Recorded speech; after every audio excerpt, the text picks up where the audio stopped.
Hi viewers, இன்னைக்கு simple and டேஸ்டியான recipe என்னன்னு பார்த்தீங்கன்னா சிக்கன் நூடுல்ஸ் எப்படி செய்யணும்னு சொல்கிறேன். மறக்காம வீடியோ ஃபாலோ பண்ணிக்கோங்க. ஃபர்ஸ்ட் ஒரு பேனில் எண்ணெய், பூண்டு, வெங்காயம், பச்சை மிளகா, உப்பு இதெல்லாத்தையும் போட்டு நல்லா வதக்கிட்டுக்கோங்க.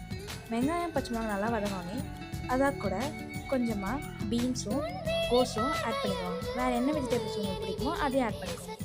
அதுவும் நல்லா வதங்கினோடனே அதான் கூட கொஞ்சம் மஞ்சள்தூள், red chilli powder R Kashmir red chilli powder இது ரெண்டுக்கும் எதனாலும் ஆட் பண்ணிக்கோங்க. அப்புறம் மேகி மசாலா இது எல்லாத்தையும் ஆட் பண்ணி அதையும் கொஞ்ச நேரம் வதக்கி விட்டுக்கோங்க அந்த எண்ணெயிலே. இப்போது 2 முட்டையை உடச்சி ஊற்றிட்டு அதுக்காக நம்ம ரெடி பண்ணி வச்சுருந்த சிக்கன் 65 பிச்சு போட்டு அதில் ஆட் பண்ணிக்கோங்க.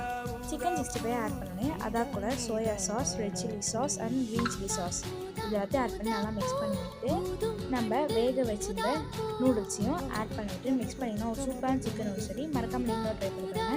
அண்ட் நம்ம பேஜை சப்ஸ்கிரைப் பண்ணிக்கோங்க. நெக்ஸ்ட் vlogல பார்க்கலாம். Tata, see you, bye.